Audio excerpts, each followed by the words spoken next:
Hello and welcome to another edition of Resources for Life TV at resourcesforlife.com. My name is Greg Johnson, and this is a video response to somebody who wrote in regarding the Diamondback bicycle review. You've probably seen it on the web. If you're watching this video, I'm going to have a link to it.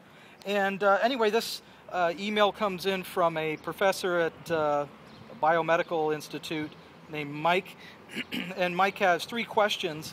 The first question is, the crown of the front fork is enormously thick, so the mounting bolt supplied with the front fender won't reach through. And this is referring to these fenders that I have on the bike here. And Mike, I guess, is looking into getting the same ones. The brand is Planet Bike. Okay, so anyway, the problem is that if you look at this front part of the bike, that is a pretty large tube, and so a typical, let me get around this way, a typical bolt is not going to go through that. So the question is, what do? Do you go out and buy another bolt to go through that hole? It's non-standard.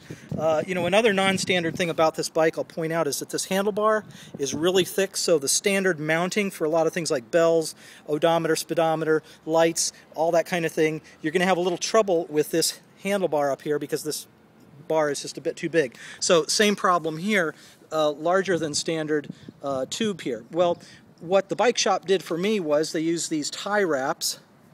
These are these wraps you pull tight and then trim off the excess. They used tie wraps, two of them actually, one on each side, through that hole, and that's a pretty simple solution, and after a few years of use it seems to be holding up pretty well. And so that's where it was mounted there.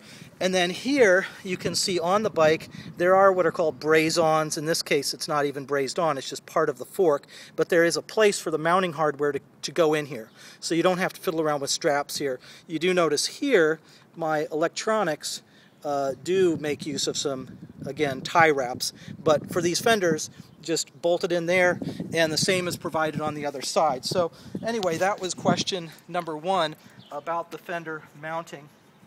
And let me take a look here at the other questions that Mike has. This may not be an issue you ran into. The bike is for somebody that's going to need a frame size of 15 inches. Okay, so it's a smaller version of this bike. The front mount points for the rack are very low and far from the rack.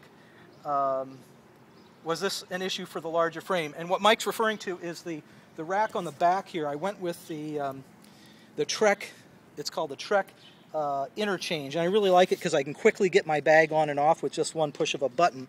Well, anyway, yeah, it is an issue because you want your mounting hardware, I'm hoping this is on camera, you want the mounting hardware to hook up here again to these what are called Braised Ons, the bolting mounting points, and yet the rack is up here and the mounting hardware is down here. So what do? Well, you can see here what the bike shop did for me was they took the mounting hardware, bent it a little bit, and I'm going to come around here to make sure I'm getting this on the video.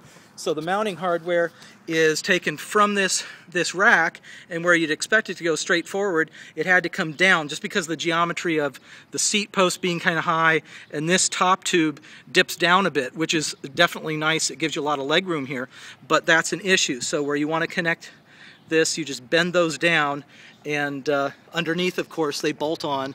They're adjustable. It's going to be a little more of an issue for the 15-inch size frame, but definitely doable. And I guess since I'm on the topic of this rack, down here at the bottom there's an adjustable connection, and again, Braised Ons or bolting positions here that are used both for the Trek rack as well as the mounting point for, you can see the fender on the back. Okay, so anyway, yeah, there is some adjustment that's needed, and probably a little more so for the 15-inch bike. So let's take a look at the last question, number 3. There's only one rear hole, one each side for mounting both rack and fender supports. Again, just get a longer machine screw, don't worry about it, question mark, So basically, again, I'll just show that to you again. as on other bikes, if you don't have two mounting points, some of your nicer touring bikes are going to actually have two mounting points here. But if you just have one, yep, you have to get a slightly larger bolt and then double it up. You want to make sure that that bolt isn't too long, because on the inside it could get kind of caught in the gears, right? So you don't want anything coming out. You can see on the opposite side here, I'm going to point this out. The lighting isn't quite right, but anyway, you want that other side of the bolt to be flush with, even with the metal, so nothing's sticking out. If you have the right length, that's great. Otherwise, maybe the bike shop can machine that off for you and cut it to be just the right size. So anyway, I think that's about it. I really appreciate Mike writing in, and appreciate all the other feedback I've been getting from people who are watching these videos. So if you have any more questions, feel free to write or send me a video. Thanks again. Take care.